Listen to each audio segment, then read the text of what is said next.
I hate theater. Well, it's so disappointing, isn't it? You know what I do when I'm sitting in a darkened theater waiting for the show to begin? I pray. Oh, dear God, please let it be a good show. Oh, and let it be short. Oh, Lord in heaven, please. 2 hours is fine. 3 hours is too much. Oh, and keep the actors out of the audience. God, I didn't pay good money to watch the fourth wall come crashing down around my ears. I mean, I just want a story and a couple of good songs that'll take me away. I just want to be entertained. Isn't that the point? Amen. You know, there was a time when people sat in darkened theaters and thought to themselves, what if George and Ira got first tonight, or Ken Cole Porter pull it off again? Can you imagine? Now it's, please, Elton John, must we continue the charade? I mean, it used to be. Sitting there in the dark, you knew that when the lights came up, you would be taken to another world, a world full of color and music and glamour, and you thought to yourself, my God, when are they going to bring up the lights?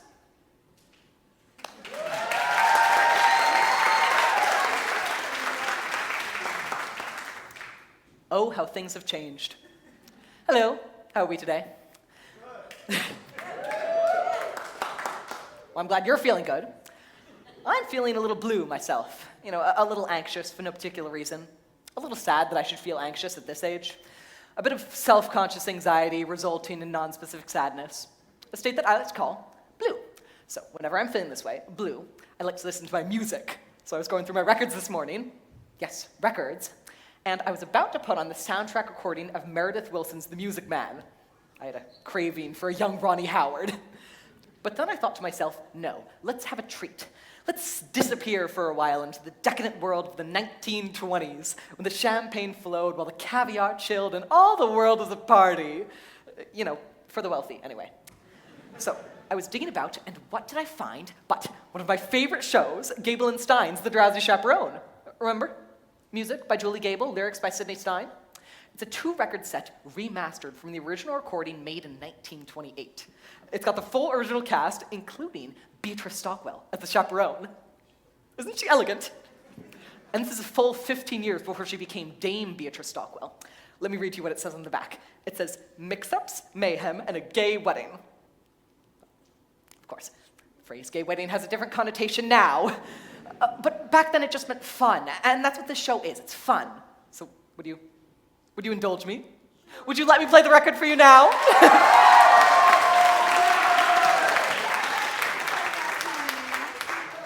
I was hoping you'd say yes. You hear that static? I love that sound. To me, it's the sound of a time machine starting up.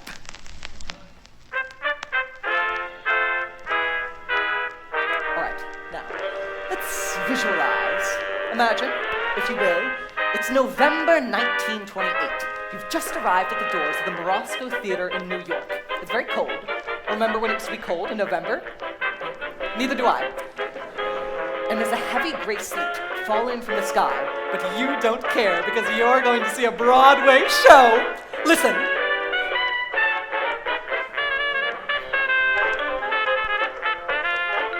Isn't this wonderful?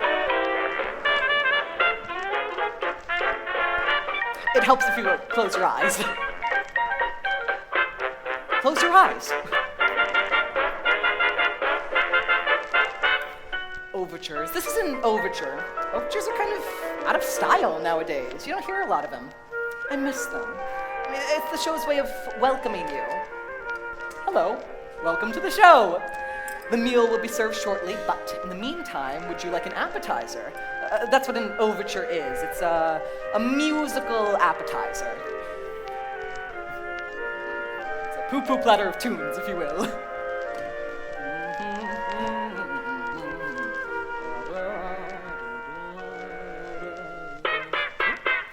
What's this? It's something new. Kind of rollicking. Maybe a dance number involving the whole cast. Watch out for that. Could be something interesting. Maybe something involving pirates. Don't worry, there are no pirates.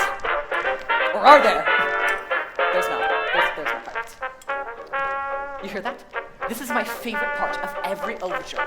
It's the moment when the music starts to build. Everyone's getting situated in their seats. Looks like your uncle is coming back from a long time in the restroom. And you know that You're only seconds away from being absolutely transported to another world.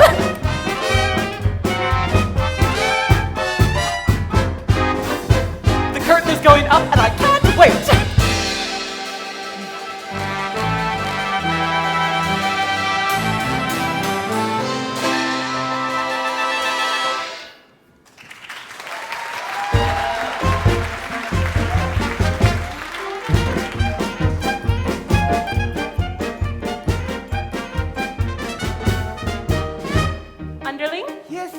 How do I look?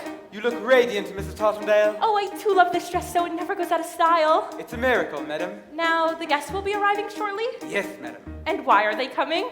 For the wedding, madam. A wedding, of course, I love a wedding. I shall go put on my fancy dress. You're wearing it, Mrs. Tottendale. Silly me. I do love this dress so it never goes out of style. When will the guests be arriving? They'll be here shortly, madam. I shall go put on my fancy dress. Oh, Mrs. Tottendale. My dress, my fancy dress. I don't know why I'm wearing it, I must confess. My dress, I love my dress. Would someone tell me why I put it on? Yes, your dress, your fancy dress. 'Twas such a pleasure airing it, restitching and repairing it. God bless your dress, it's a one fine dress, and I will tell you why you put it on. Wedding bells will ring, wedding bells will chime. Madam, you're the hostess and it's happy wedding time. Wedding bells will ding, wedding bells will dong. Wedding bells will ding-a-ling and we will ding along. Your dress, your fancy dress.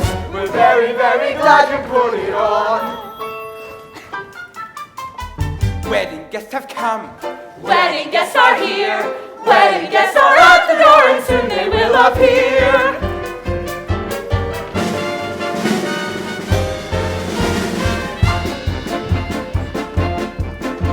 I'm Robert, the bridegroom. I'm here to marry Janet, the star of Beltic's Follies, whom I love a lot. I'm George, that's George, his best man, George. I'm honored to be doing what a best man ought. Mrs. Tottendale, now don't worry, I have this whole wedding planned out. The key is organization. See, each string represents a task yet to be completed. Pay the musicians, yell at the florist, book the minister. This whole wedding's gonna run like clockwork. Is there going to be a wedding? Beltic, producer, I lost my leading lady. I gotta stop this wedding or I'm not worth squat. I'm Kitty, just Kitty. I came with Mr. Beltic. I'll be a leading lady if I get my shot. We're pastry chefs. We're pastry chefs. We cross our hearts. We're pastry chefs. No fakery. A bakery is what we got. Adolfo, my name it is Adolfo. I am the king of romance, so I kiss a lot. You are the king of romance, so you kiss a lot. Wedding bells will ring, wedding bells will chime. Wedding bells will celebrate a happy wedding time. Someone hasn't come, someone isn't here. Where is Janet Vandergraff and when will she appear?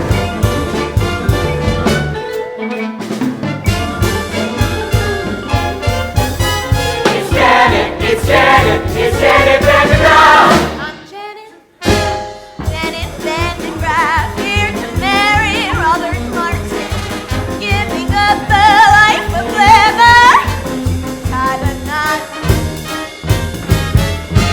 Am I late? I'm the chaperone of Janet Vandergraff, maid of honor, friend and confidant, and all that rot. Where's the bar? A wedding, hooray! It's prohibition, madam. A wedding, how gay! Good thing I brought my own. A wedding today. Champagne makes me drowsy. It's really happening, truly happening, almost happening. What is happening? Tricks, aviatrix, queen of the sky. I circle through the stratus in my modern apparatus. I'm Trix, the aviatrix. I gotta fly. I'll see you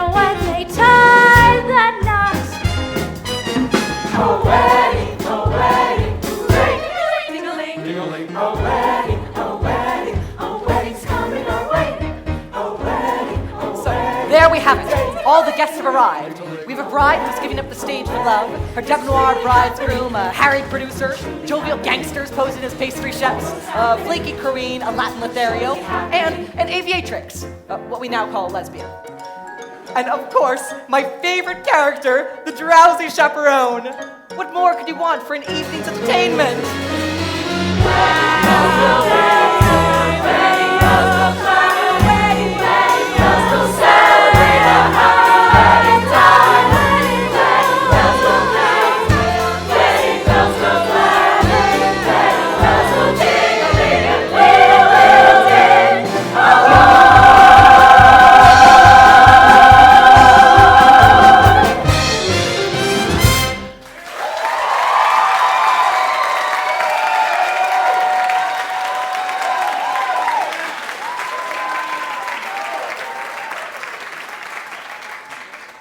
Wasn't that wonderful?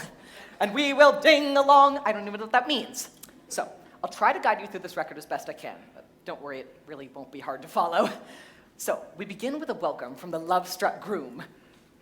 Well, I just want to thank you all for coming. I tell you, I must be some lucky fellow.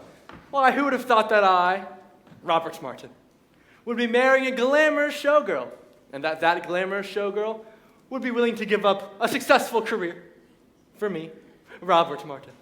That is so... Now, if it weren't for prohibition, I'd say let's raise a glass Here. to Miss Janet Van de Graaff, the most beautiful girl in the world. Absolutely not. Excuse me. The groom mustn't see his bride on the day of the wedding. It's bad luck. Oh, I hope you heard that, because that's the plot. Basically, hang on for the ride. Breakfast will be served in the Arabian room.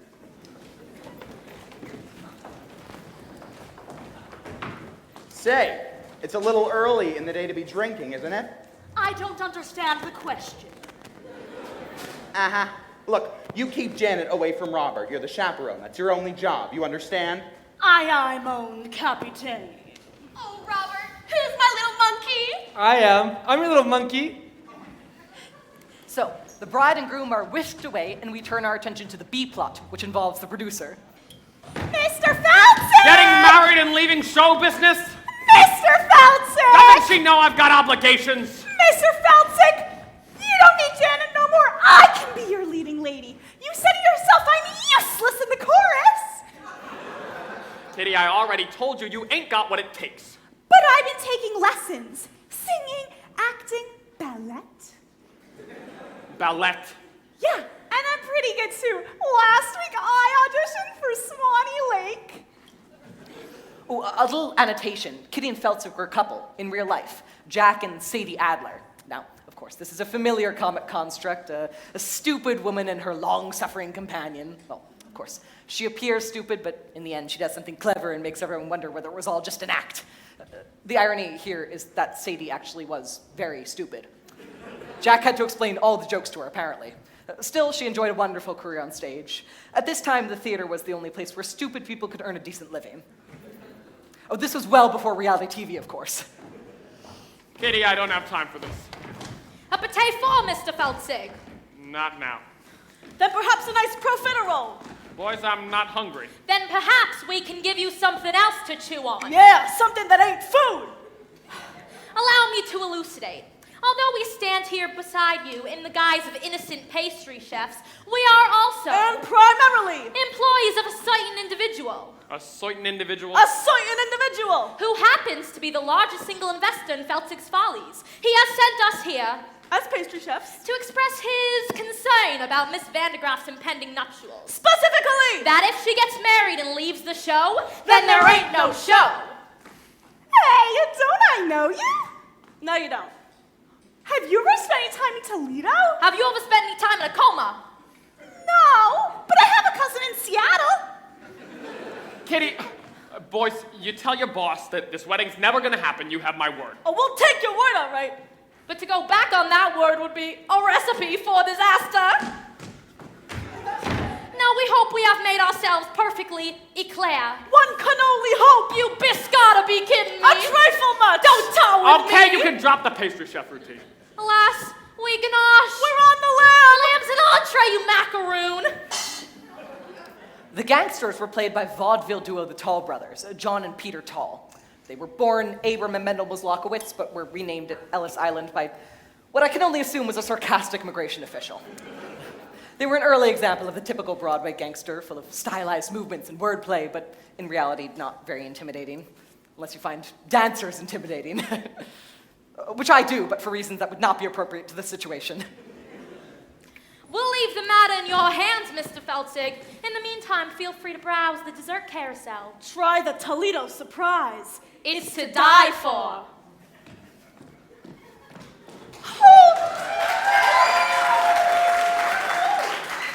Holy cats, Mr. Feltzig! The gangsters.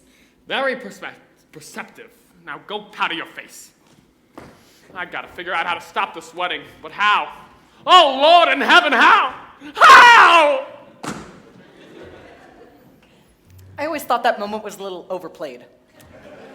So, with the story well on its way, we turn our attention to the groom's room.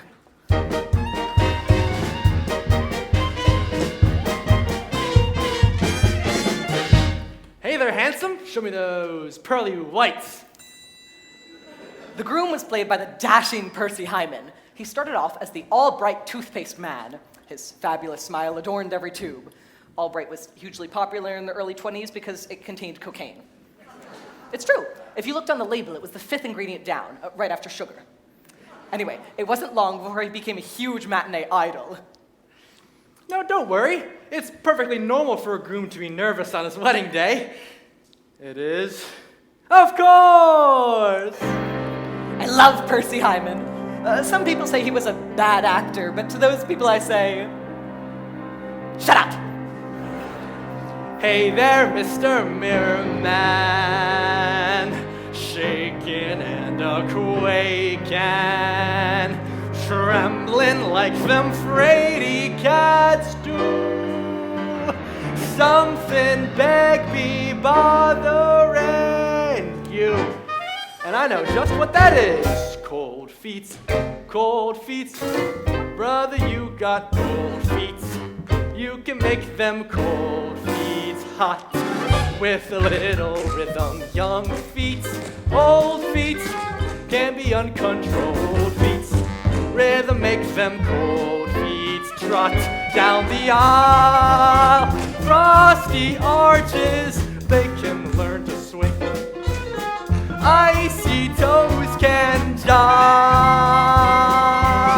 Wedding marches played in ragtime swing make frigid souls come alive and take that dive. Cold feet, turn them into bold feet. Rather make them cold feet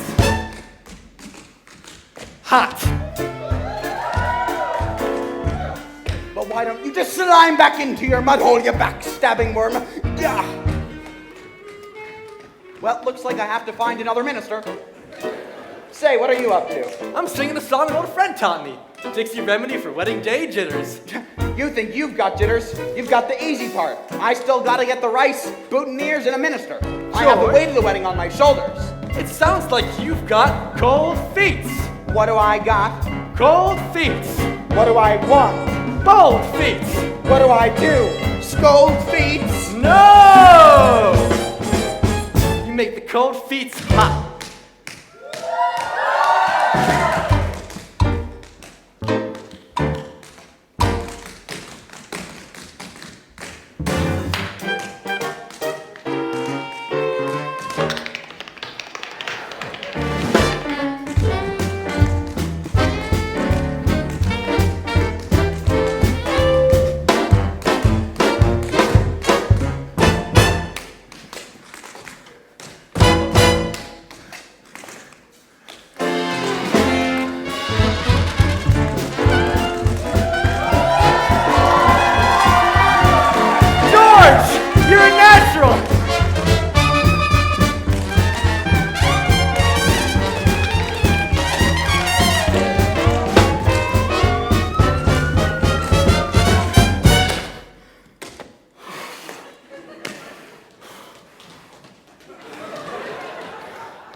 of a 5, 6, 7, 8.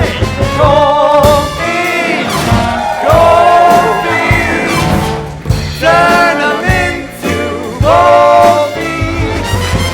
Never make them gold feet. Ha!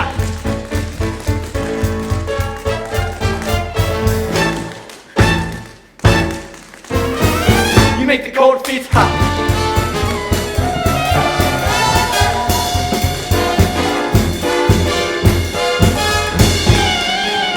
Make the cold feet hot.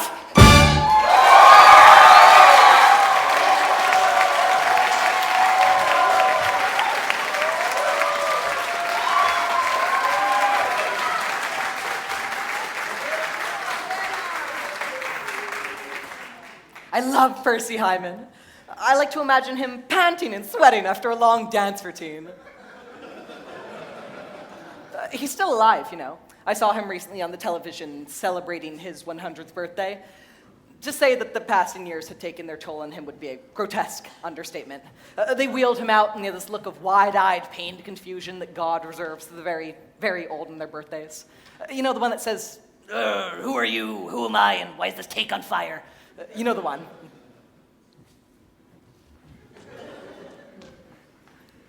All right, now that's enough of that tap dancing around like a fool. Sorry, George. I was just trying to calm my nerves. Well, you it is could've my wedding day after snapped all. an ankle. Tap dancing is too dangerous. I know. Why don't you go out for a skate instead? That's what I do when I want to cool my nerves. George, you think of everything. Wait a second. What was I thinking? You can't go out like that. You might see Janet. Here, why don't you take this blindfold? George, I don't know what I would do without you. Just looking out for you, my boy. And no more tap dancing.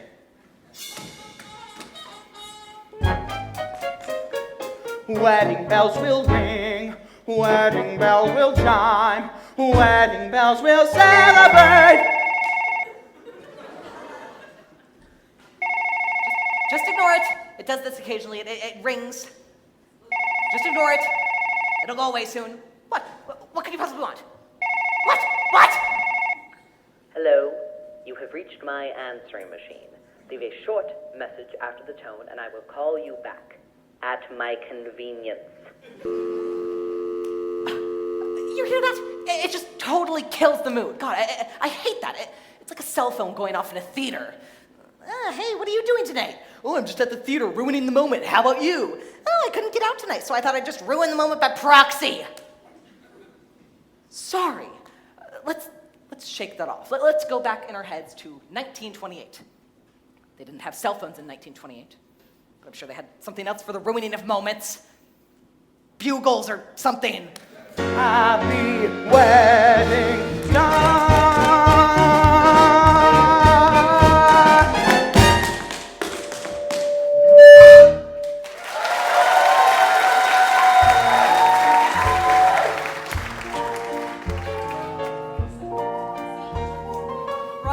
The glamorous Janet Van de Graaff lounging by the pool as she entertains questions from reporters.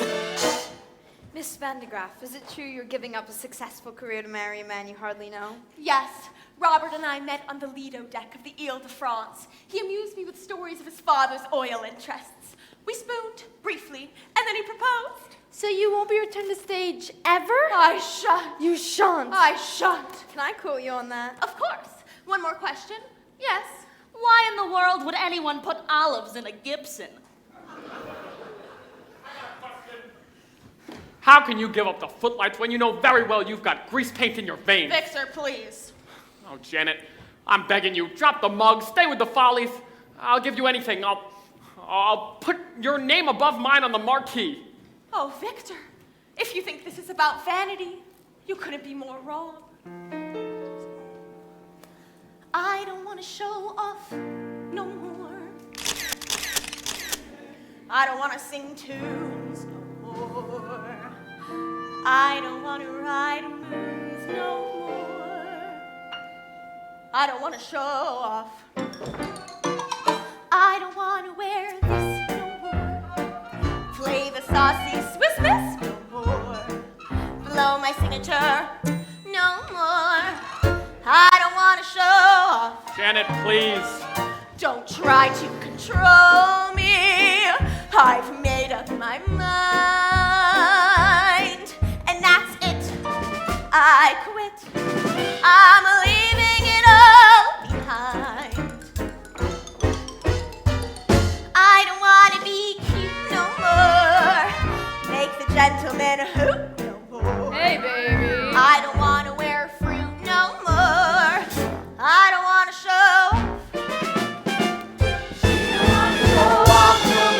Not me. Page 3. Ozzy, I don't want to show off. She don't want to show off. I don't want to show off. She don't want to show off no more. Off no more. Not me. Whee! Woo!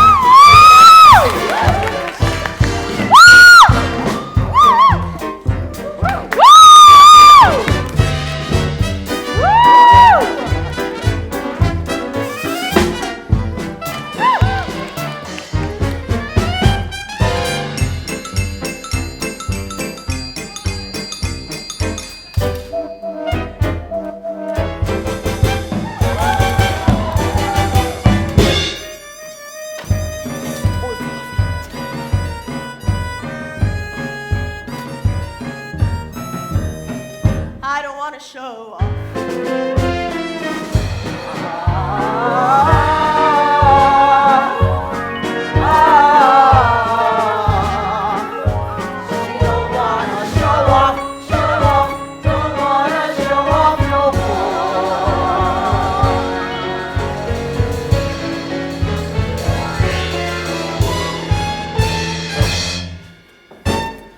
Please, no more attention. I've counted to 10, and I'm through. Farewell. Adieu. You'll never see this. Woo! You'll never see this. Never see this. Never see that. Never see these again.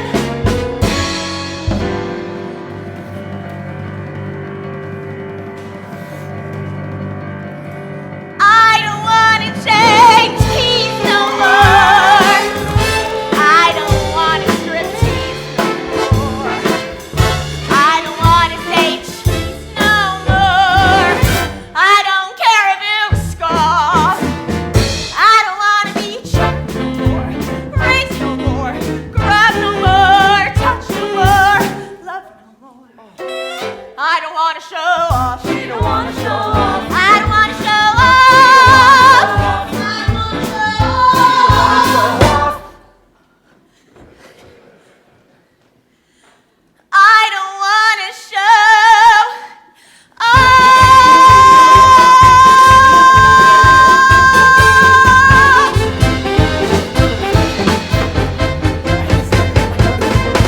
No more.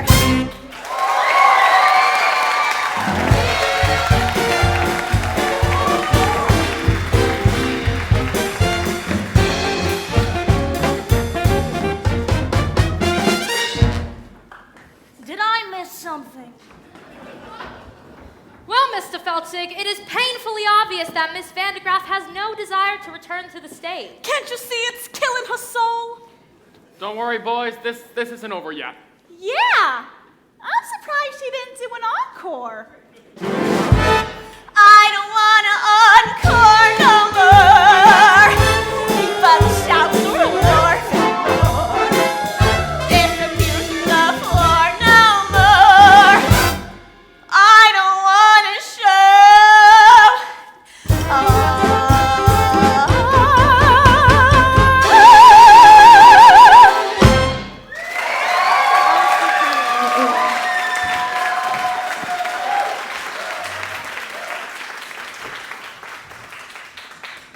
That was Jane Roberts as the bride. She was the Oops girl, remember? Oh, surely you remember the Oops girl. Don't you people read? She was billed as the girl whose sexual energy was so great it caused the men around her to have accidents. You know, spill their drinks, drive their cars into trees, and she would go, oops! I'm not really doing it justice, but people ate it up. She made a whole series of films, Oops, The Oops Girl Come Home, and Oops Girl at Sea, which won an Oscar for special effects. I knew that tinsel door frame was a mistake. Okay. Begging and groveling didn't work. Now it's on to plan B. And for that, well, I'm gonna need an accomplice. Someone gullible with loose morals. I need a, what do you call it? A European. Ay, papi! No se toca, mi esposa. In walks Adolfo, self-proclaimed ladies' man. Adolfo is played by former silent film star and world-class alcoholic Roman Bartelli. He was the one who later drank himself to death in his chateau in Nice, remember? It was, I think, 4 days before they found the body, and by that time it had been partially consumed by his poodles. What? Well, he was only partially consumed.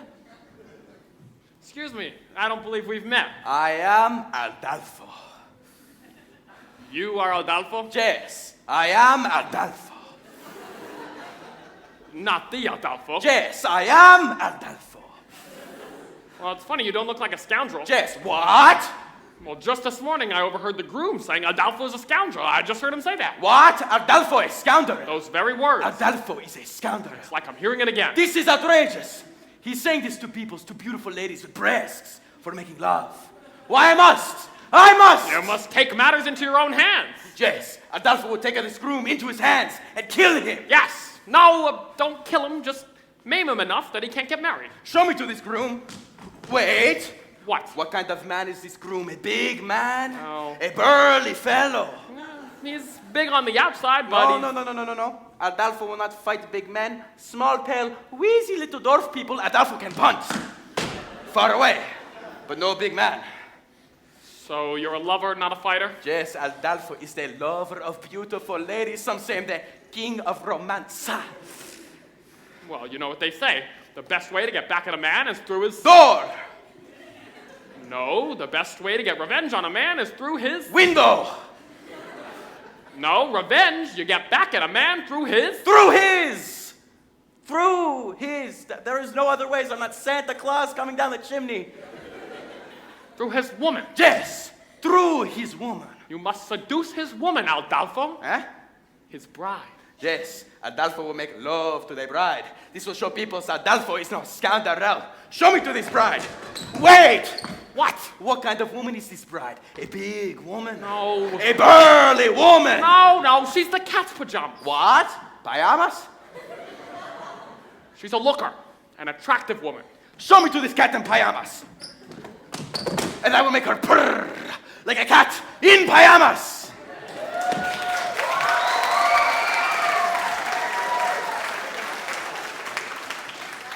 Roman Bartelli chewing the scenery. Oh, you certainly couldn't get away with a performance like that nowadays. Mature, contemporary audiences are too sophisticated to enjoy broad racial stereotypes on stage. So we've banished them to Disney. Let the children sort it out.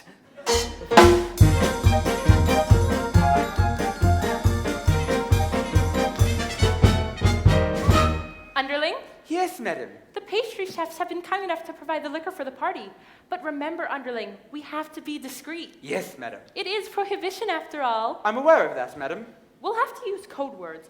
For instance, if someone asks for a glass of ice water, it means they want a glass of vodka. Have you got that? Yes, madam. Are you sure? Maybe you should write it down. I understand, madam. A glass of ice water is a glass of vodka. What's a glass of ice water? Vodka. Ice water. Vodka. Ice. Vodka. Oh, all right then, that's settled. One last thing to do. Oh, Underling, might I please have a glass of ice water? I found our meeting with the pastry chefs rather trying, and I would enjoy a nice, refreshing glass of ice water. Your ice water, madam. That was pure vodka, you poop! Oh, I hate this scene. Well, now I do need a glass of ice water. A glass of ice water, madam. Yes, ice water. Are you going deaf? Would that I were? I mean, you can see where this is going, can't you? It's really just a series of spit takes. Your ice water, madam. That was pure vodka, you poop! You know, in some ways, the Drowsy Chaperone was quite progressive. They had a real lesbian playing the aviatrix, for instance.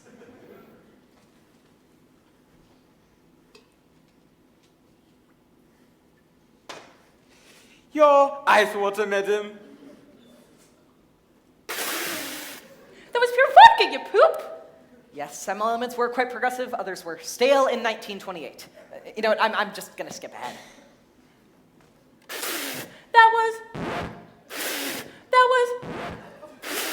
That. Poop!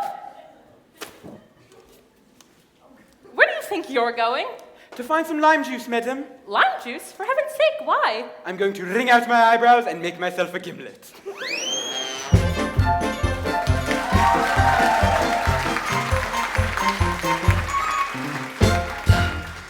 Now, you're probably asking yourself, what was that scene doing in the show? Well, it's simple. They have a big dance number coming up and they needed something to allot for the set change.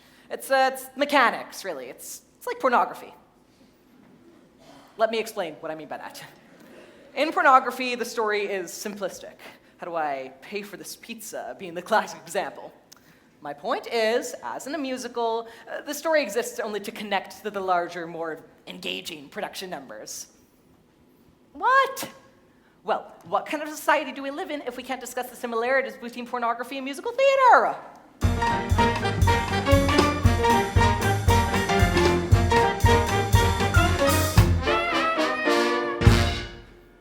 a few hours, I'm going to be Mrs. Robert Martin. Oh, my head is spinning. Yes, life is a mad whirlwind.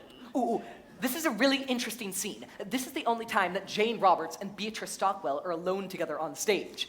Jane Roberts was an emerging star, but Beatrice Stockwell was already well established and forced to contend with. I'm so full of apprehension, but I suppose that's normal, considering the circumstances. Have you ever been married, Chaperone? No, I drink for pleasure, not out of necessity.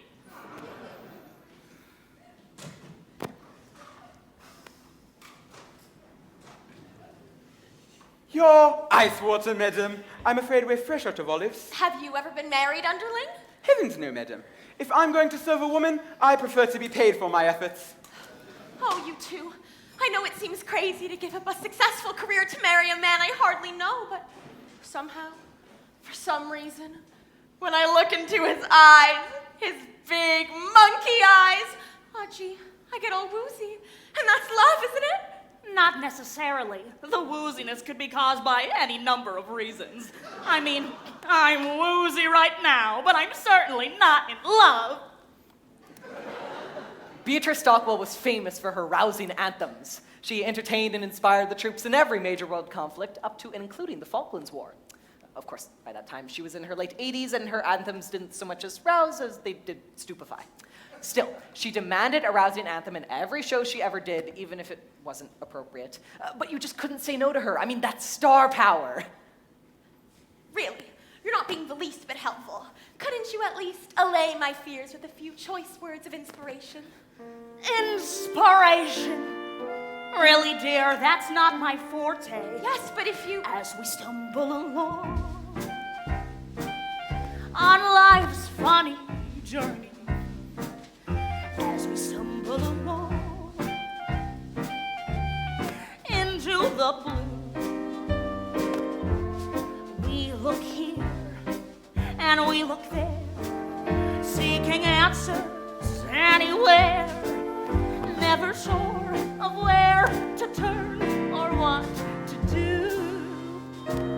Still we bumble our way through life's crazy labyrinth, barely knowing left from right, nor right from wrong. And the best that we can do is hope a bluebird will sing his song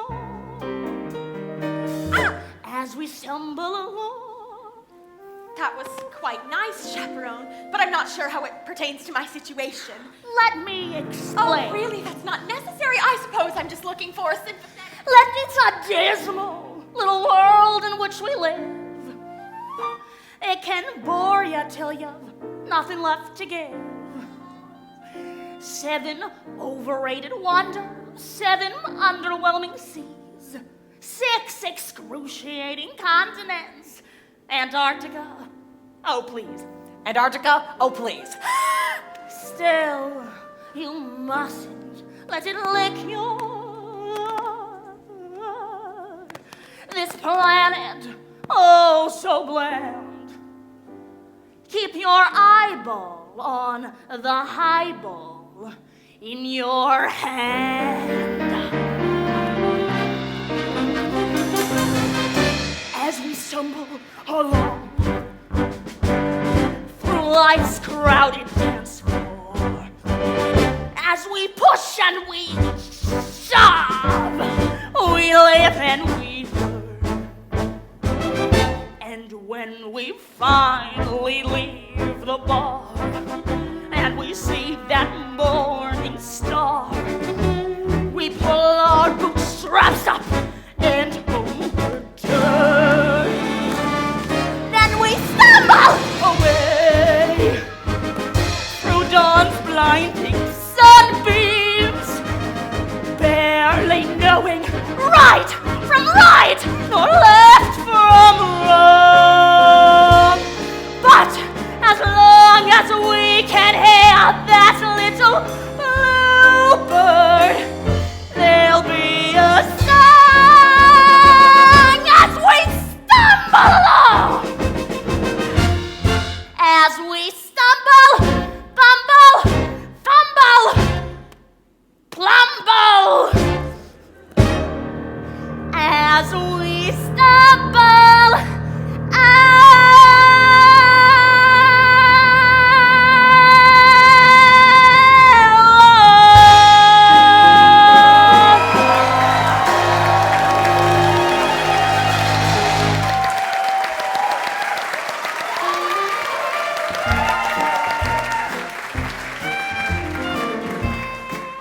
Don't you just love her? Basically, she sings a rousing anthem about alcoholism. But that's what I just love about her. I mean, she just does her own thing when she wants, where she wants, regardless of the needs or concerns of others. My mother was like that. Well, that was quite inspiring, Chaperone. But I'm still conflicted. Oh, please, just tell me, is Robert the man for me? My dear, that's something you'll have to decide for yourself. But I just don't know if he loves me. Well, why don't you ask? Why don't you say, Roger, do you love me? It's Robert. And I'm not allowed to see him. In fact, it's your job to keep me away from him. You're right, and I take that responsibility very seriously. However, I'm just at this moment feeling terribly, terribly drowsy. I'm afraid I have to have a lie down. Now, whatever you do, don't go wandering through the garden, seeking out your fiancé to ask him the question upon which your future happiness depends. Oh, thank you, Chaperone. I just have to know if he loves me. Such a skinny little fool. Still, I envy her. Oh, when will love come crashing through my door? ¿Dónde está mi amor? In comes Adolfo to seduce the bride. I am Adolfo. Oh, try not to think of the poodles when you're listening to this part. I am Adolfo, and you are the bride. No, I am not. What? This is the bridal suite, and you are the only one here, therefore you must be the bride. Interesting argument, but I'm afraid you are a moron. What? Me, no bride. Perhaps I could take a message. Yes, very good. Dear Vandergraaf bride, I must make love to you and transport you to a place of ecstasy. Sooner is better, signed, Adolfo, king of romance. Well, you saw through my little ruse. You found me out. Ah, so you are the bride. Apparently, yes. Take me, Aldo face. No. Not Aldalface. Adolfo. You must say it correctly. For when we are making love and you are screaming, you must get my name right, or it will spoil everything. Now, how can I make you remember?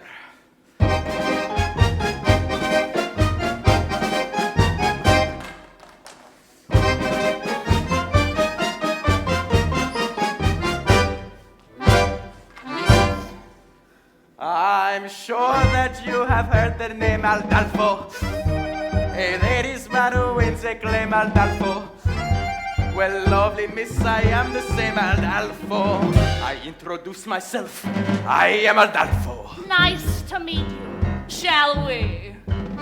Not so fast, so just in case you didn't hear, Aldalfo, I tried to make it very clear, Aldalfo. The lovely ladies always cheer, Aldalfo. When I repeat myself, I am Aldalfo. Understood. I can sing it high, Aldalfo. I can sing it low, Aldalfo. I can sing it very fast, Aldalfo. I can sing it very slowly. I do it for you now, but it would take hours. Now let us see if you can remember my name. I'll give it a shot. Now who's the fellow that you see? Aldalfo. And how should you refer to me? Aldalfo. And who is it I'll always be? Aldalfo. Now sing it proudly. You are Aldalfo. Now let me spell it out for you. For all you lovely ladies who didn't hear me for some reason, because maybe you are hard of hearing or something. I don't know. It goes da ha ha ha ha ha.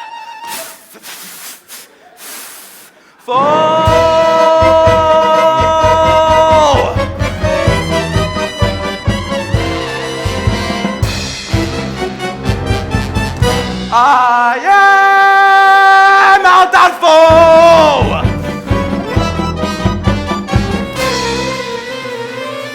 Aldalfo!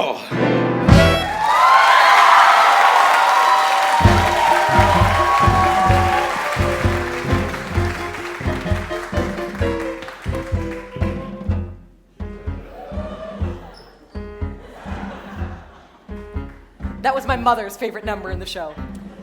I think it was her secret fantasy to be swept off her feet by a Latin lover.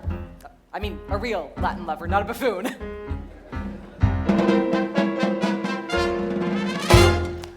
But, I mean, that's what musicals are all about, right? A romantic fantasy, falling in love at the drop of a hat, spontaneous tangoing, suddenly finding yourself in an insanely romantic setting.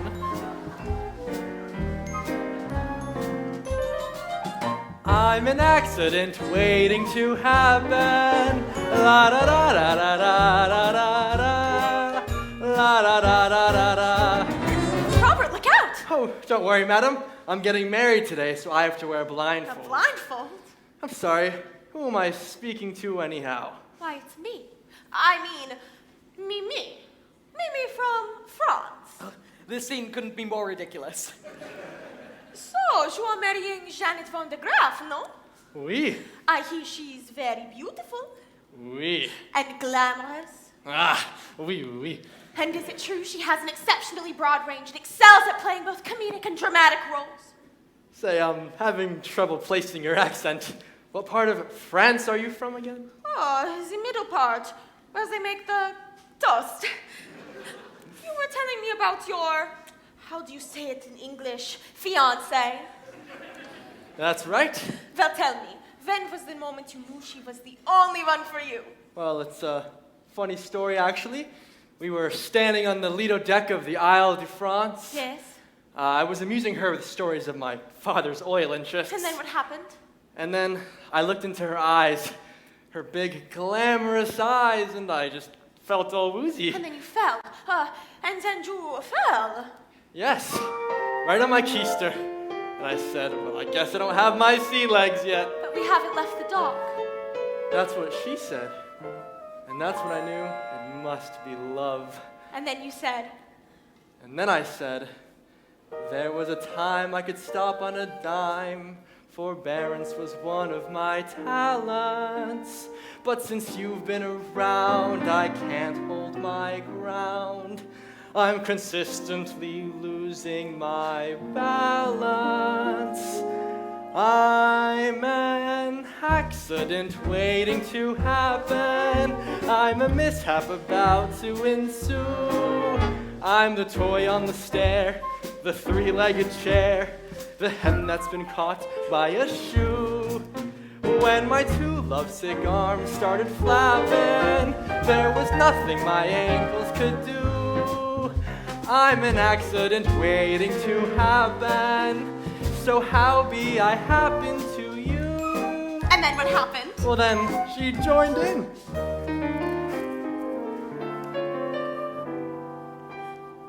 When men say I'm sweet and they fall at my feet, my heart doesn't beat any faster. But when you lose control, it touches my soul. So I'm bracing myself for disaster. You're an accident waiting to happen, a catastrophe destined to be. I'm the rags on the cellar, A broken umbrella, a branch hanging loose from a tree. I can see myself jumping and clapping for a man who lives dangerously. I'm an accident waiting to happen. So hurry and happen to me. And then what happened? Well, then we kissed. I'm an accident waiting to happen. So hurry and happen to me.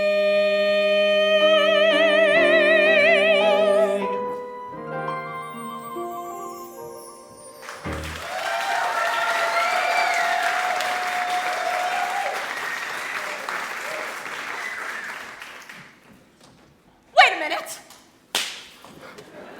You just kissed a strange French girl on your wedding day! Oh no! What have I done?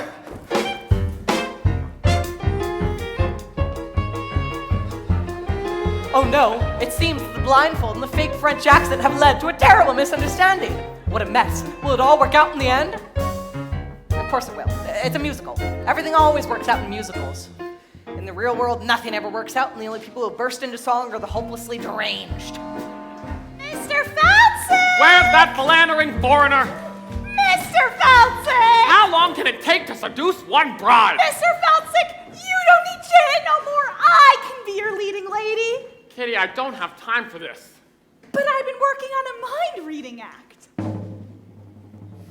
Presenting Kitty, the incomprehensible.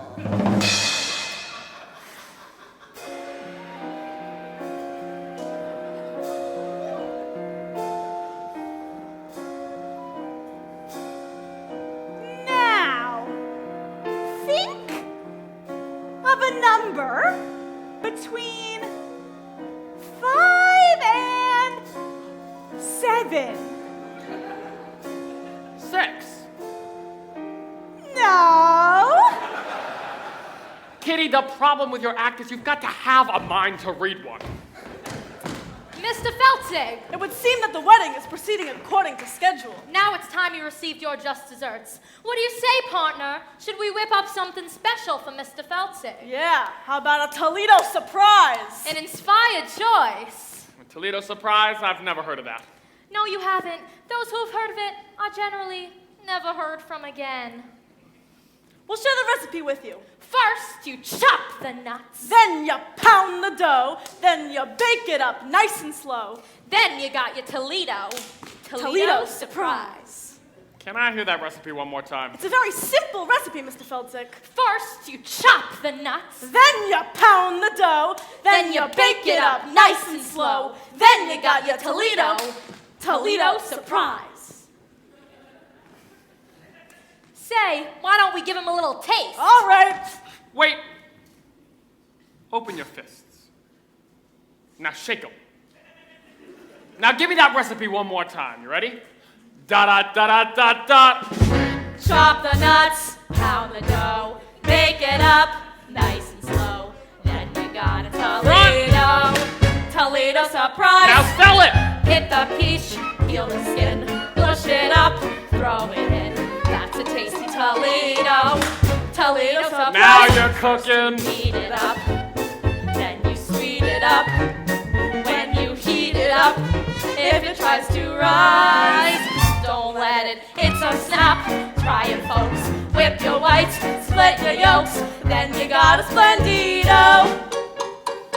Toledo surprise. Haha, you boys are natural. Honest? Keep it up, I'll get the contracts ready. Mr. Felton? Oh, what's going on here?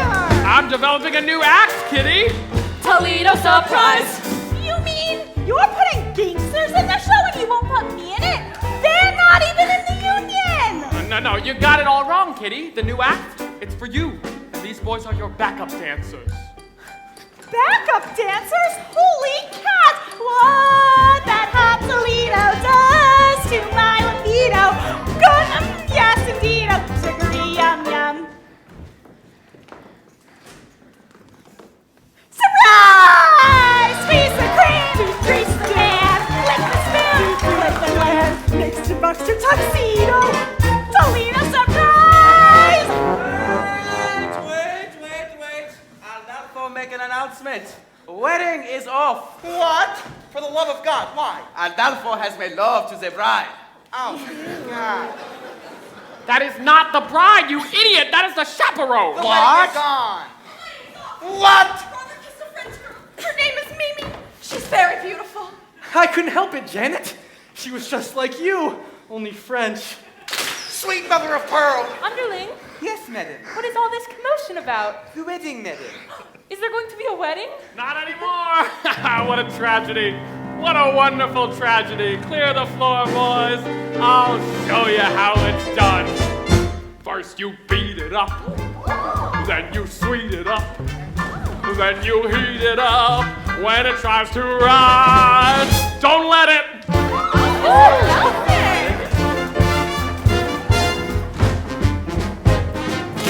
Toledo surprise. Surprise? Wait till Freddy. Surprise? Wait till Freddy. Surprise? Wait till we're ready. Not looking ready. Surprise! Got it. Makes me twitch, makes me shake. This dessert takes the cake, hits me like a torpedo. Toledo surprise! Toledo Surprise, surprise, surprise, surprise!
Yes, but the tune is so infectious.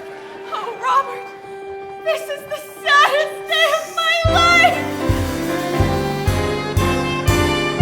Wedding bells won't ring, wedding bells won't chime. They will never celebrate their happy wedding time.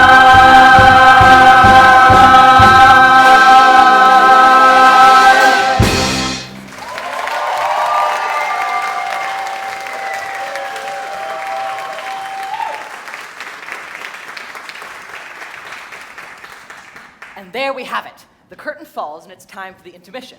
Well, of course, it would be if we were actually sitting in the Morosco Theater watching the Drowsy Chaperone, which, of course, we're not. I don't like intermissions. They ruin the magic, you know? 1 minute you're lost in a glamorous world of color and romance, and then the next, boom, you're surrounded by tourists. Crinkly candy wrappers and the constant nattering about a lack of women's restrooms. I mean, it's cruel.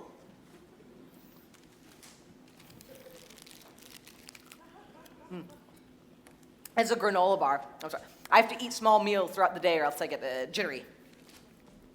I know it's rude, but you would not like the alternative, believe you me. Believe you me. I remember my wedding day. The ceremony wasn't until 4 in the afternoon, and I hadn't eaten breakfast. I do! Were you surprised that I was married? Well, there you go. Just shows you shouldn't go making assumptions about people. I'm a very complicated person. I have to pee now. I'll be back. But in the meantime, you can listen to the start of Act 2.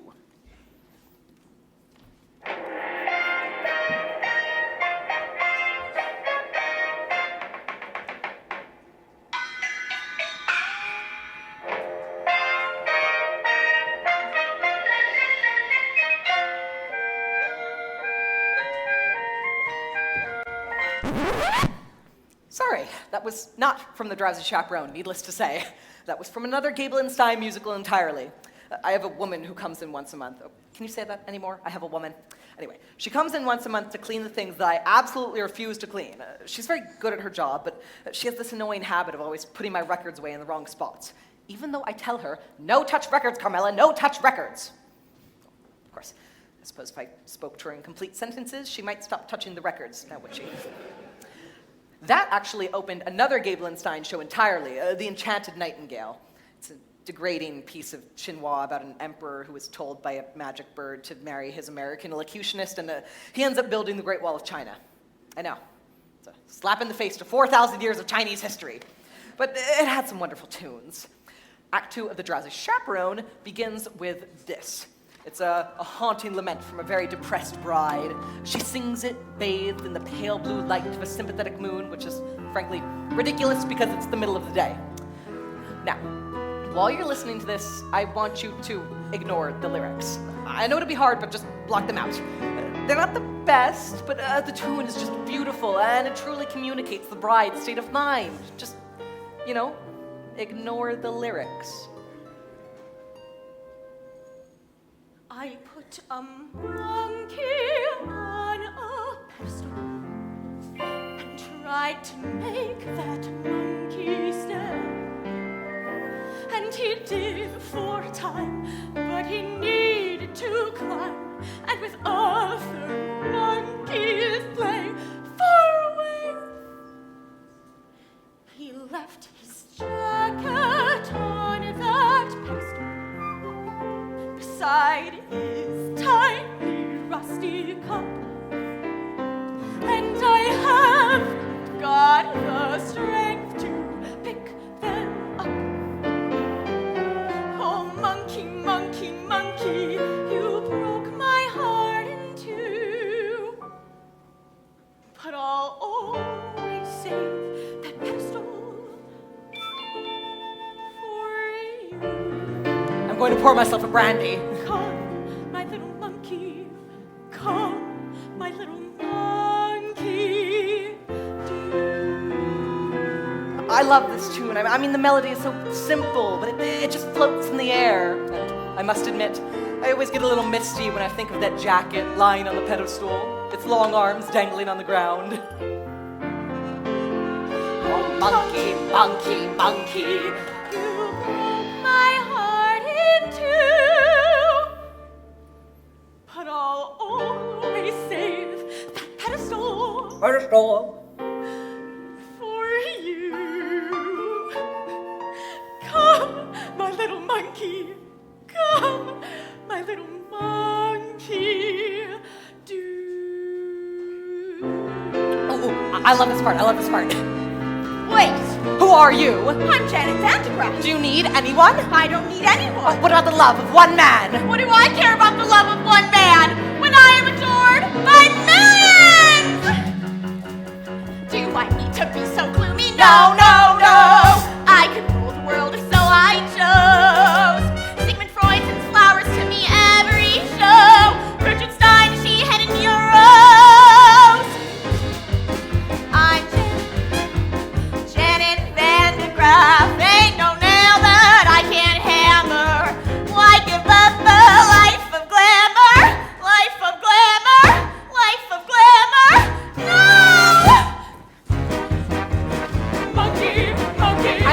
apart. She's having a complete mental breakdown. Monkey, monkey, monkey. Monkey, monkey, monkey. I don't want to show off no more. Monkey, monkey. I don't want to spread mirth no more. Monkey, monkey. Be the greatest on earth no more. I don't wanna. I wanna. I don't wanna. I wanna. I don't. I do. I don't. I do. I don't wanna show off. And I think sure, Janet, future is secure. Janet, millions do just fine. But any future I could ever care to share includes just one two-time big cat who drives me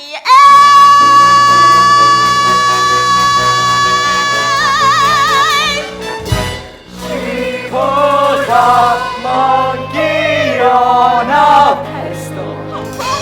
Tried to make that monkey stay. And he did for a time, but he needed to climb and with other monkeys stay. What is love enough? Is love ever enough? On a string. I ask Monkey, monkey, the stars monkey, monkey. above. Is it the monkey or my pedestal?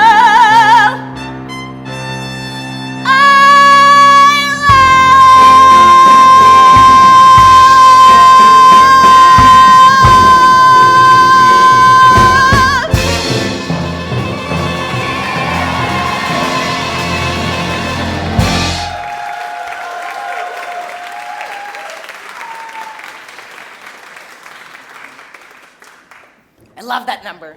It's got a bit of everything. A bit of Busby Berkeley, a bit of Jane Goodall.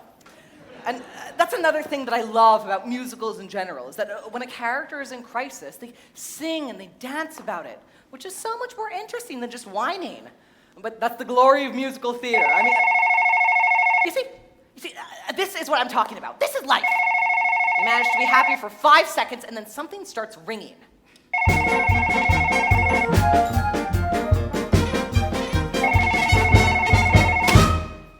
What a beautiful day for a wedding. Shall I have the pews removed now, or would you prefer I wait until morning?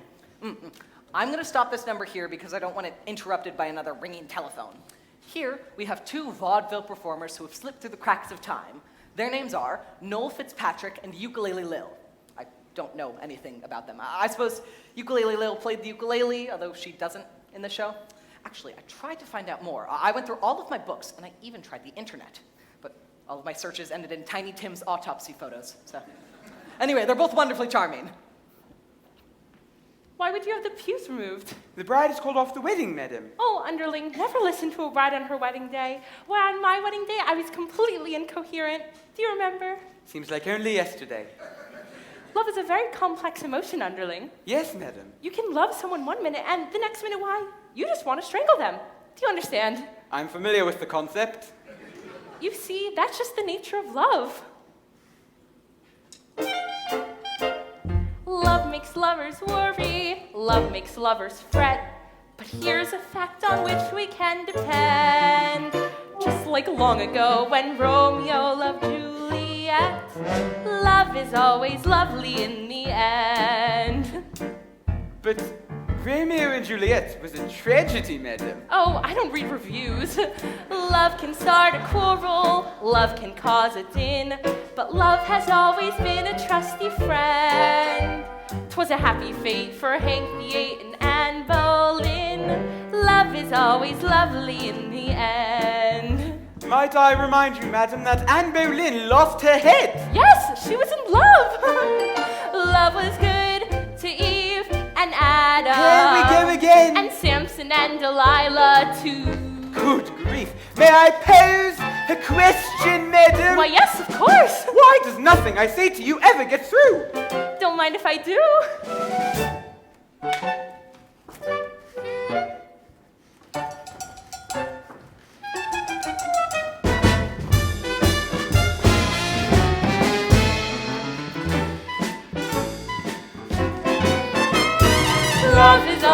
lovely in the end. I found that whole ordeal quite taxing. Please excuse me while I pour myself a glass of ice water.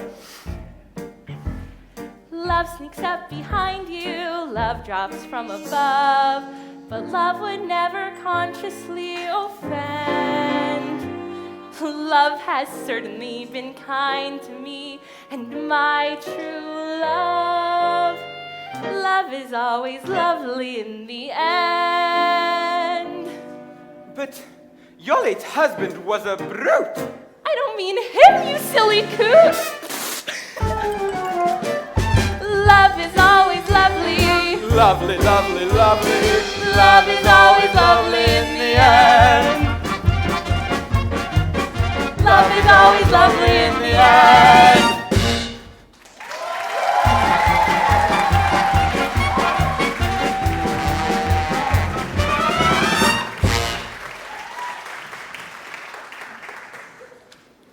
Yes, that was charming, but to be frank, on some level, that number pisses me off. Now, I'm going to say something here, and yes, I have been drinking, but I am going to go out on a limb and say that love is not always lovely in the end. Often, in the end, there are lawyers. And another thing. Surely someone else was, surely someone else had to have been aware of the awkward sexual connotation of the title. I mean, is that just me? I guess what I'm trying to say is that that number is naive, and irresponsibly so. Sorry. Just get that off my chest for the benefit of the young people in the audience. I won't interrupt anymore. Oh, and another thing. There's a moment coming up that I've become absolutely obsessed with. Chaperone, there you are. Oh, I'm in so much distress. You most certainly are. You can't go to a wedding looking like that. Oh, you poor dear. Haven't you heard? The wedding's been called off. Not your wedding. Mine. Oh, that reminds me. Might I borrow your veil? You're getting married? But to whom? Mi casa está encendida. A beautiful lady with a baffled expression. You're marrying Aldolfo? I know it's surprising, but when I look into his eyes, his big, clumsy eyes, I get all drowsy. And that's love, isn't it? Yes, dear, that is love. Help me! Mark, look, I'm gonna put all my cards on the table. I got a weak heart, can't take the pressure. If this goes on any longer, the old ticker's just gonna give out. Please, tell me, is there going to be a wedding or not? Yes. Thank the good Lord in heaven. Aldolfo and the chaperone are getting married. What? Oh, there you are. I have some wonderful news. There's going to be a wedding. We know! You know? Yes, we just heard. But who told you? I did. But how did you know? Why does this matter? Mrs. Tartendale and I are to be married at 7:30 in the garden. What? What? Oh, yes. Congratulations to everyone. Say, what kind of cockamamie wedding is this? Everyone's getting married except the bride and groom. Oh, Janet, there you are. I've been looking everywhere for you. Hello, Mr. Martin. Please don't be that way. Can't you find in your heart to marry me? Janet, it's our wedding day. George has gone through all this trouble and, well, I do love you more than I can say. But you kissed another woman. I know, and I just can't understand it. I know this may sound ridiculous, but when I was kissing that French girl, why, it was just like kissing you. Oh, Robert, you were kissing me. Wait, you mean you're Mimi? Well, that accent was remarkably accurate. Why, thank you. I developed it when I played the role of Monique in Hold That Baguette. There you are. Before you do anything, think about this. No matter how well you play the part of the happy wife, you will never, ever get a standing ovation. Oh, I just don't know. Oh, I'm so confused. Chaperone, please, I beg you, just this one time, give me some advice that is coherent and appropriate to the situation. Should I marry Robert? Ooh, and here it comes. The moment I was talking about. Not only the culmination of the plot, but a moment that has fascinated me more than any other, and that has kept me coming back to this record time and time again. Here it comes. Well, my advice to you is... And there it is, listen. Love while you can. You hear that? you can't hear it because somebody drops a cane. I'll play it for you again. Live while you can. Is she saying live while you can or leave while you can? Live while you can. I mean, it's Beatrice Stockwell, so it could just be a cynical quip, but this is a wedding, after all, and that's exactly what you think when you're standing at the altar, isn't it? Live or leave.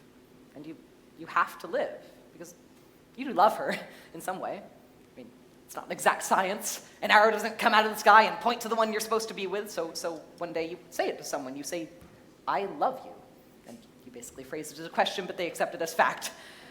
And then there she is, standing in front of you in a $3,000 wedding dress with tears in her eyes. And her nephew made the hubbub, so what do you do? Do you say I was joking, I was kidding? No, you live, right? You choose to live.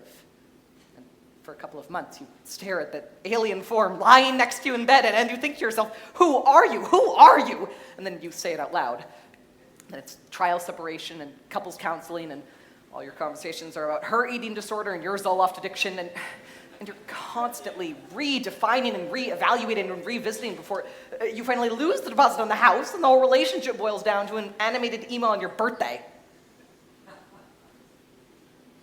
But still, in the larger sense, in the broader sense, I mean, it's better to have lived than left, right? Live while you can. You have no idea how many times I've listened to that. Oh, chaperone, you certainly have a way with words. Robert, my answer is yes. I will marry you. Wonderful, wonderful. Well, Mr. Feltzig, looks like this wedding is a done deal. Now you're in truffle. And there's muffin you can do about it. But there is. I found a replacement. A new leading lady. Presenting Kitty the Incomprehensible.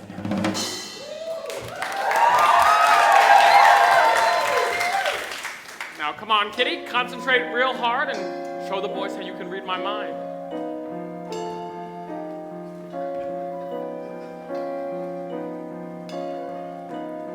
Kitty, will you marry me? Holy cats, Mr. Felton, yes!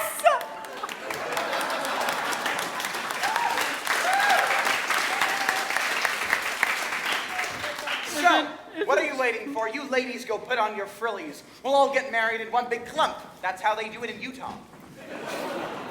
George, I don't know how you managed to pull it off. 4 weddings in one day? I guess you're everybody's best man now. I am? Indeed. Yes! I am. Hip, hip, hooray! He's George, that's George, the best man, George. I'm honored to be doing what a best man ought. I'm basking in the glory of a fight well fought. Wedding bells will ring, wedding bells will chime, wedding bells will celebrate a happy wedding time.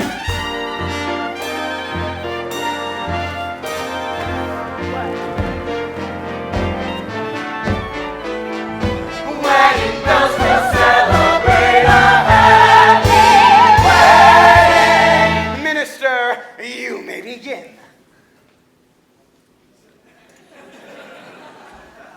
Oh no, I forgot the minister.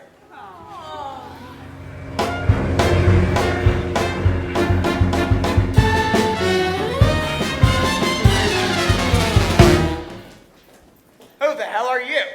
I'm Trix, the aviatrix, queen of the sky. To Rio I was wending when my engine needed mending. I'll fix my navigatrix, and then I'll fly and let you lovebirds tie the knot. So sorry to crash the party, folks, but we'll have this fixed in 2 shakes and then off to Rio for carnival. Wait, the captain of a ship can perform a marriage. Yes! And a pilot is comparable to a captain. Yes! And an aeroplane is a kind of jeep. A jeep of the air. What? Some people call it an air jeep. Oh, shit! Yes! I know tricks. You'll marry them on the plane, and then we'll all have the honeymoon in Rio! A bride and groom in a chapel may bring a tear to the eye, but what a thrill when lovebirds trill. I do in the sky, with rainbows bending beneath clouds are setting up, bees and daffodils sigh. But heartbeats rush and sweethearts rush. I do in the sky. Do you? We do. Do you? We do. Do you? We do. Do you? We do. A bride and groom in a chapel may bring a tear to the eye, with rainbows bending before us and clouds meandering by. One can't restrain that sweet refrain. I do in the sky. When clouds are set in the meadow, the bees and daffodils sigh. But heartbeats rush and sweethearts rush. I do in the sky. I do in the sky. Come on down. Up ahead! Do you see Yeah, it? this wonderful airplane prop. Yes, it's Rio! Well, hurry up, Trix. We've got some honeymooning to do. Then fly, then fly. It's such a thrill when lovers fill the sky, and clouds meandering by. One can't restrain that sweet refrain. I do.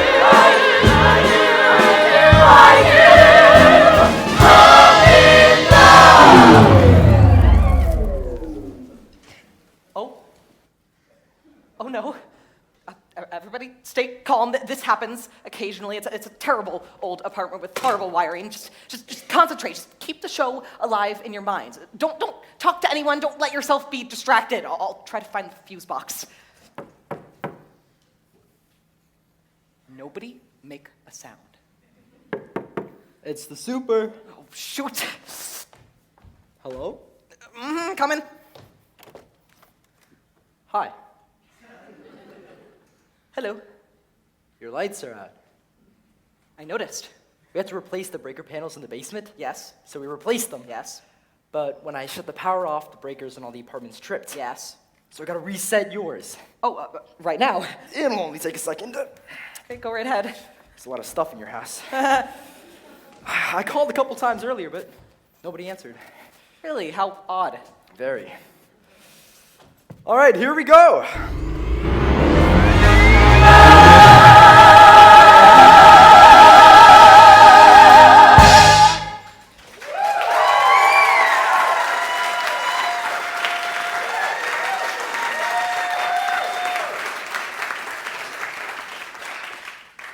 What was that?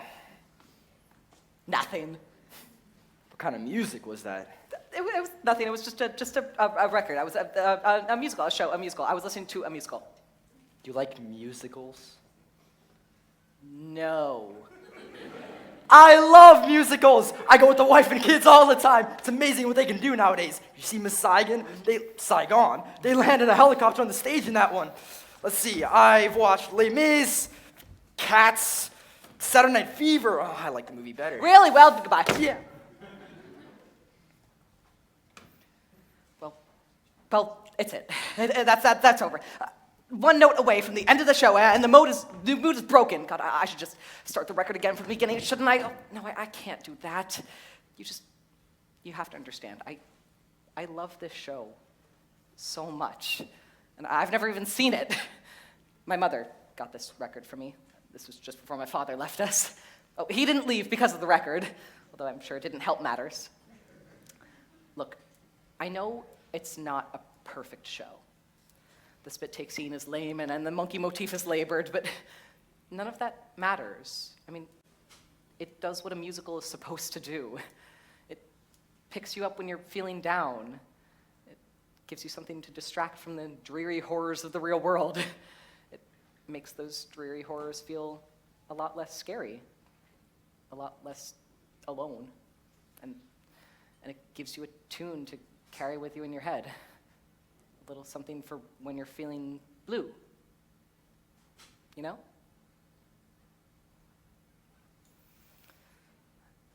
As we stumble along on life's funny journey, as we stumble along into the blue,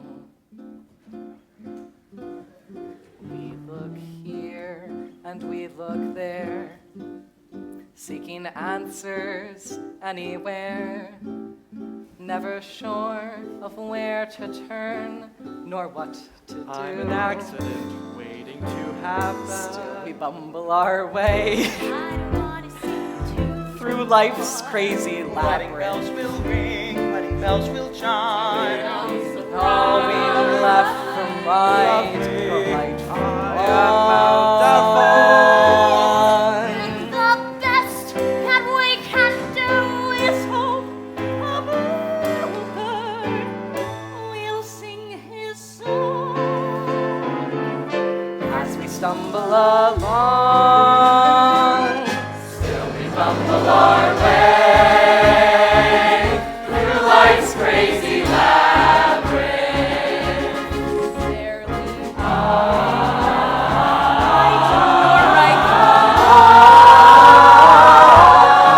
And the best that we can do is hope a bluebird will sing his song as we stumble along,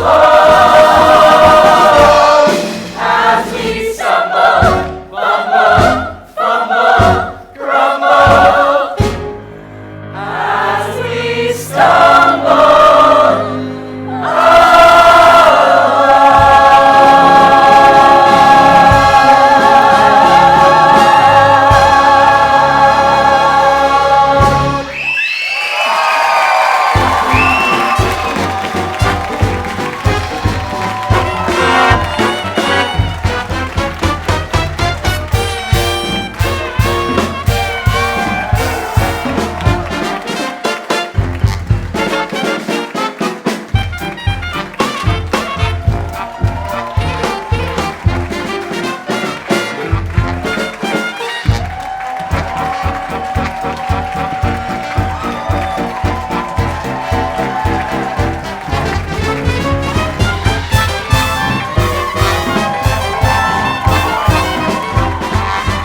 some special thank yous and goodbyes. So if you don't want to say, you can leave like now.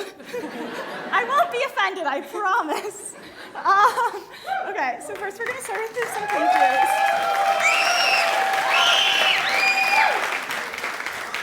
Okay, we're going to start, okay. It's not, it got all messed up. Okay, first we want to thank our tech crew. Owen, Manny, and Leah. You're back there. These are for you. Okay.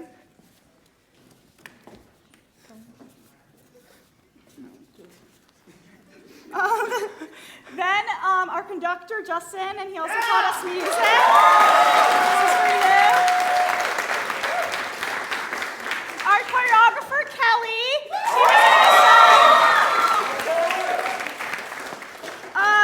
Some stage managers, Aaron and Sabrina.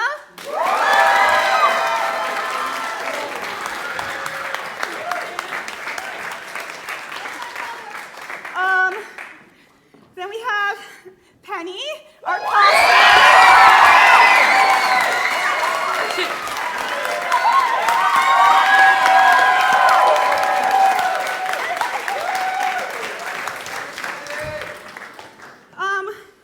we have Bob,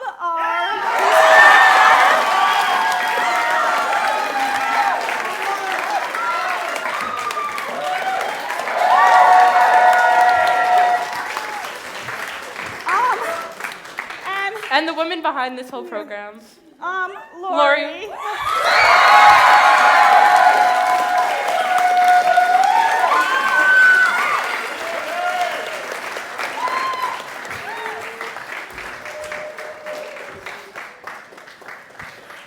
can put this down if you want. Yeah.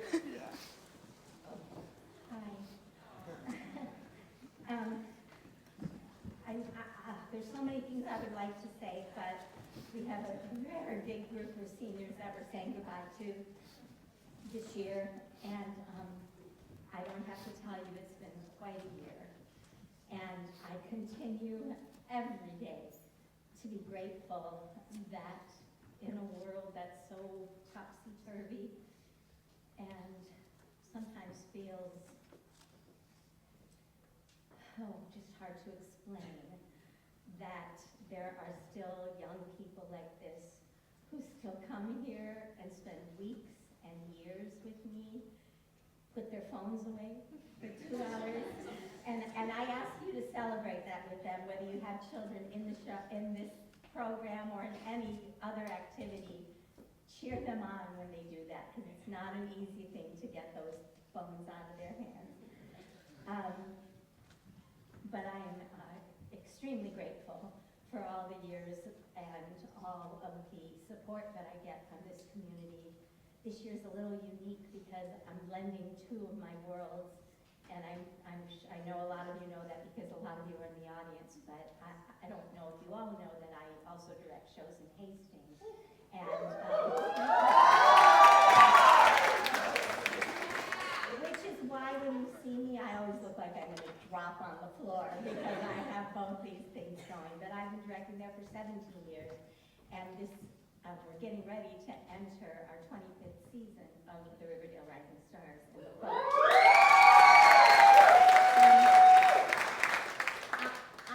I found out today that there was no artistic team page in your playbills if you even looked at them, but clearly you know that a lot of people, all of the people that the girls just thanked, really, I could not do this without any of them. And I need to say that it was my husband Bob who did the tap dance, because he is a tapper, and he taught Jacob and Lorenzo how to do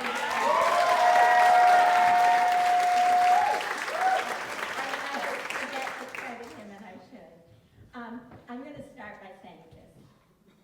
Saying goodbye to the seniors is so hard. I don't know how I've been doing this for all of these years. I fall in love with these kids. I know them, most of them, from when they're little, and even though a lot of the Hastings kids are new to us in Riverdale, new meaning the last couple of years, I've known them since they were 9. So I've been directing their shows since they were 9. So it's an interesting senior goodbye this year, but no less meaningful. I just want to tell you, we're working on the gala, and one of the songs I have to sing, there's one line that I can never get through when I try to rehearse, and it says, "Stay a child while you can be a child with me." I'm so lucky that these kids do that. For 25 years, I have had them, and I send them all off with love, as you do, and this journey is the way it's supposed to be, and as we say goodbye to them, it's with love and thanks and encouragement, because it is the next step that they all need to take. So, this is a big group, and before I do bring them up so you can at least see them and applaud them, I want to thank, with all of my heart, the parents who, without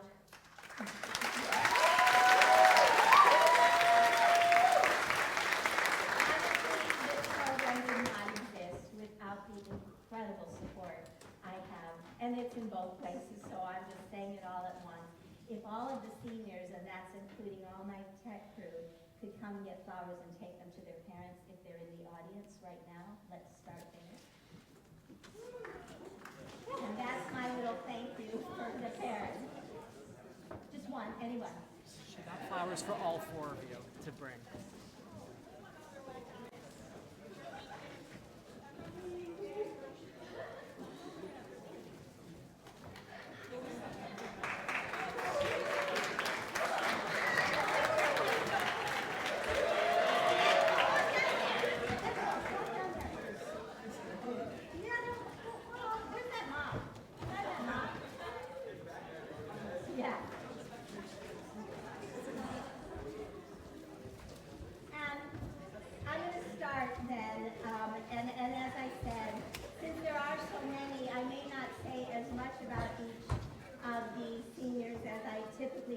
But there are a lot which you're about to see.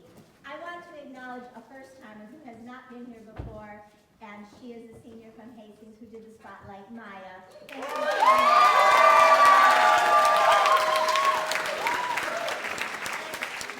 We have flowers to you. I don't know if you want to come up or we'll get them to you. And also Will, who has done our last few shows.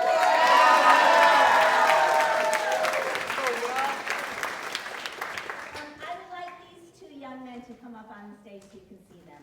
Liam and Owen, will you come up?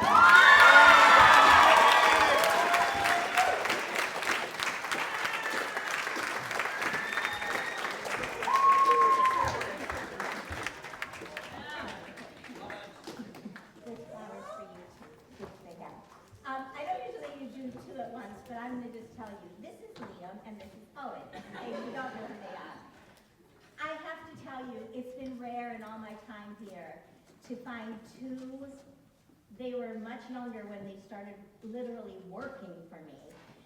They've done lights and sound in Hastings, but I could tell both of them had quite a knack for doing this. And I thought, I love when teens work with teens, and they've been coming now for the last few years. Owen designed these lights. He's been designing lights for me for a while.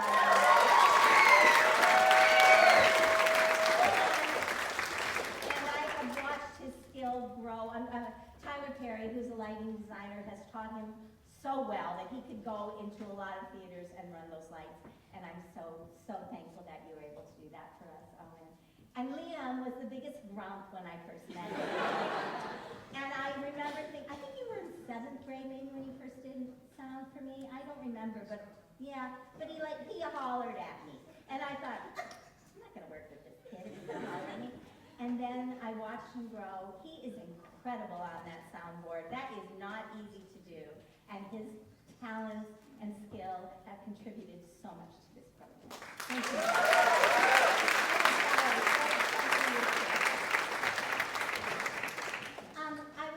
I would, just as I was saying that the world is so upside down, topsy-turvy, one of the things that happens rarely, thankfully, but occasionally, as the kids grow and change, so do their priorities, so do their commitments, and every once in a while, I have some kids who have to bow out of the program.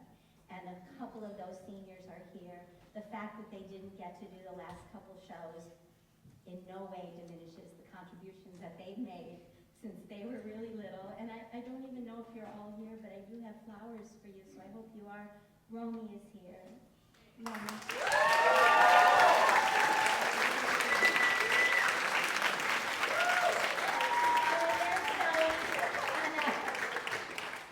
Leora, are you here? She's not here. Well, hug me in. I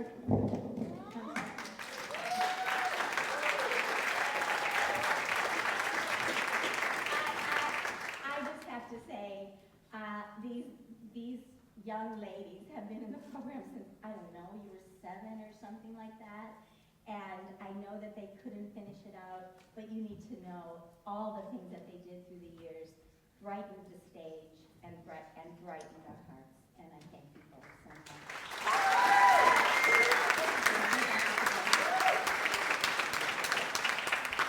Okay, now I'm going to introduce, these are my Hastings seniors. And I do it just so you know in the order of how many shows they've done here, so that's the only fair way I've ever been able to do it. Well, I mean, oh my gosh, I've known this kid since, well, I think, Declan? Yeah? Oh my God. So, Declan is...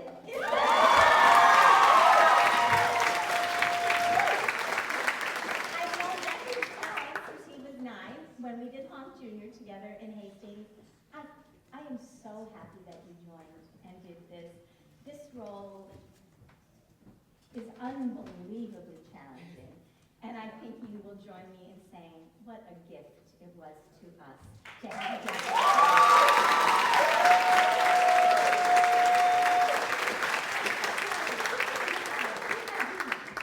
Okay.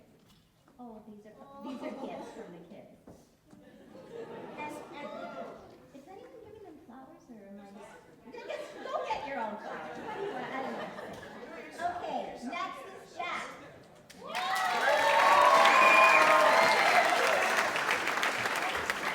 I have two funny things to tell you about Jack.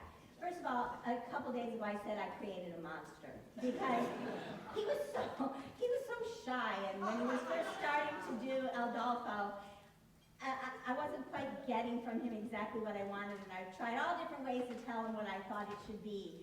And then all of a sudden, he found it. And it was just like there was no stopping him.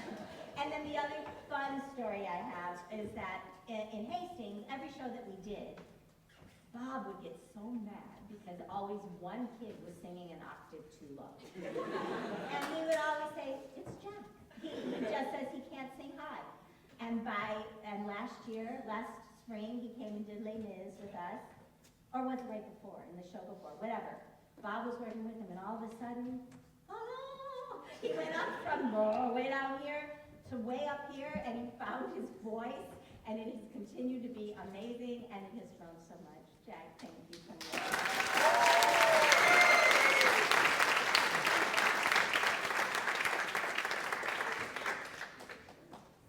You get your own flower. I'm going to forget your own flower night. That's what we're going to do. Zed.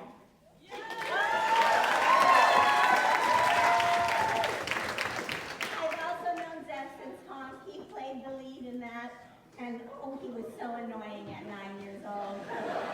But what happened was he grew up to be one of the silliest people I've ever known, and every show we've ever done together, including here, has been such a joy because he's just silly. And one of my favorite things recently that he said that he doesn't remember, because I asked him about this, we were in Hastings doing something, it was the end of the show there, I think, and the kids were talking about who's going to come and do the Riverdale show, and he said, "I love going to Riverdale. They're so dramatic over there." And yes, we are, and I'm so glad you did. Thank you.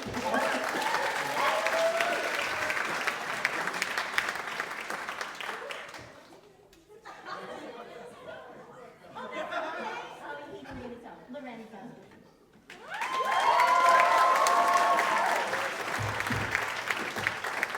Well, I have not known Lorenzo as long as I have the other Hastings students, but I will say the growth that I have seen in this young man from the first show that he did with me, was that 2 years ago only? Oh my gosh, he couldn't do step, touch, step. and he was so nervous because he couldn't even match pitch. And there's one song that he had to do, and I thought, hey, what am I going to do? And now look at him. Oh my gosh.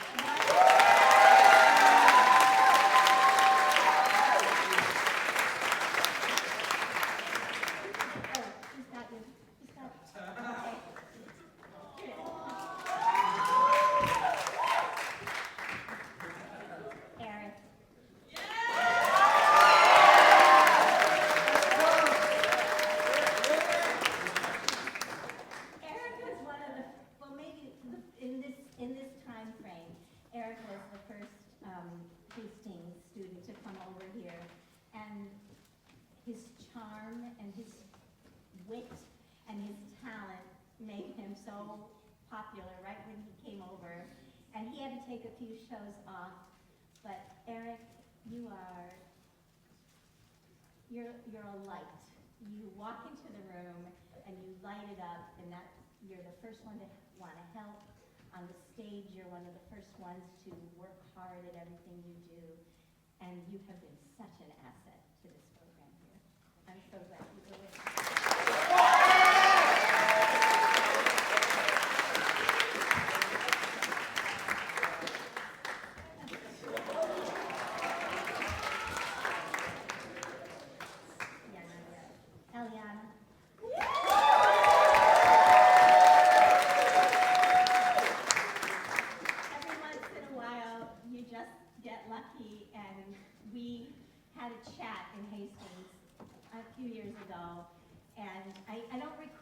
I always feel like it's not really fair because there are other programs nearby, but I kept having talks with Eliana, and I thought, oh, I think she would love this program, and I told her all about it, and she's a breath of fresh air who walked in here with an incredible ability to act, and more than that, a kindness and a sweetness that has just permeated through the theater, off the stage, in every way. You have been amazing. Thank you so much.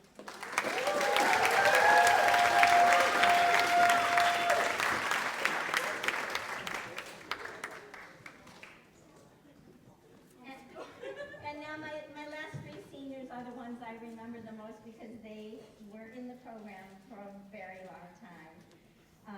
Alice.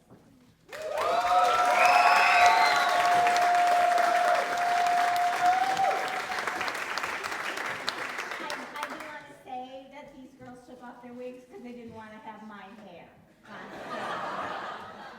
I was a little insulted, but I understand. And I wore it up so that it wouldn't look like we were all twinsies, you know. Oh gosh. It's hard when you want to talk about the kids off stage and on stage, but I want to say this about you. You have been quietly raising the bar in this program for as long as I can remember. I remember her when she was a junior. I remember her just always standing out, but not show off. Not showing off, but just quietly being able to sing, being able to dance, being able to act, and getting roles at a younger age than some. And I know that that's a challenge because you want to be humble and you want to be proud. And I watched her work tirelessly all the time, striving for excellence in everything that she did. And oh, honey, she's going to continue studying musical theater, which I'm thrilled about. And she is one of the rare triple threats, true triple threats who have been through my program. I'm proud of you off stage. I'm so proud of you on stage. I wish you all the best as you go forward.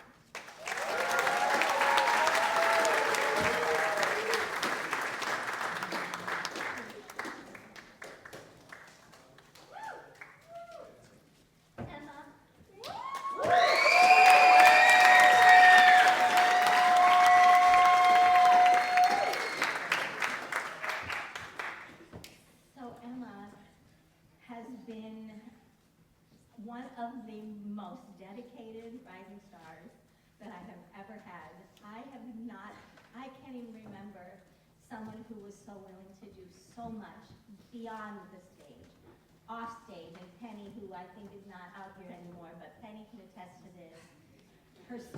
Her uniquely special generosity of her time in helping whenever we needed. Emma was like the first one always to say, I'll do it. Whatever it is, I'll do it. And she always wanted to be able to on stage, do more. And this year, I'm so happy to say that she was able to do that. We're gonna miss you like crazy. Thank you, Emma.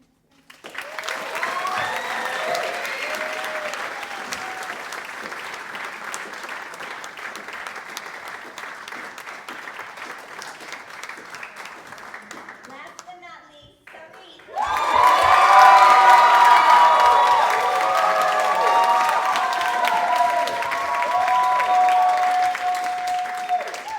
I always feel like I don't really have to say goodbye to Sarit because she lives like 3 doors down.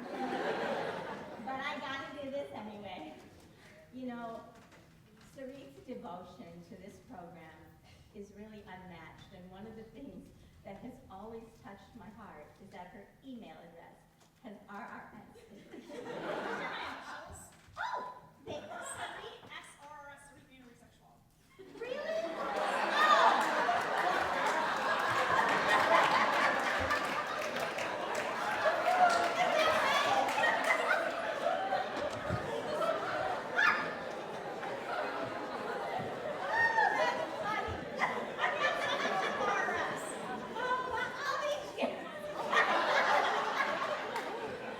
Well, that changes everything.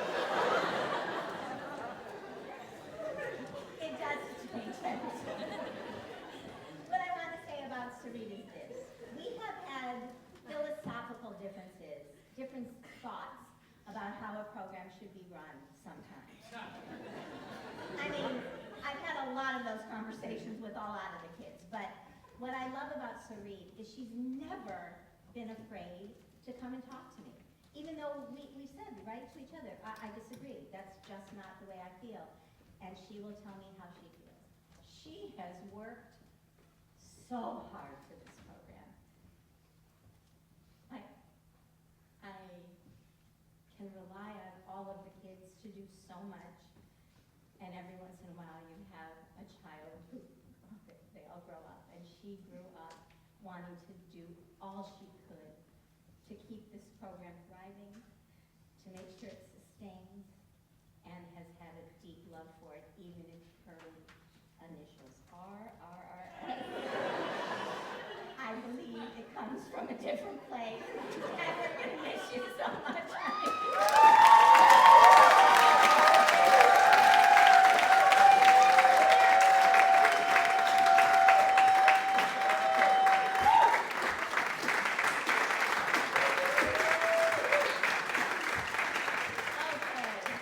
Well, that's it. That's a lot. I know that you join me in wishing these amazing kids a journey of joy and happiness. And we are going to end our program with a tradition that we borrowed from the Broadway community. Did you guys go over this? Wait, seniors should all be over here. Declan. Yeah? Are we all ready? Okay, you guys, this is for you. I'm going to start you off, you guys. Happy trails to you until we meet again. Happy Trails to you, smiling until then. Happy trails to you, till we meet again.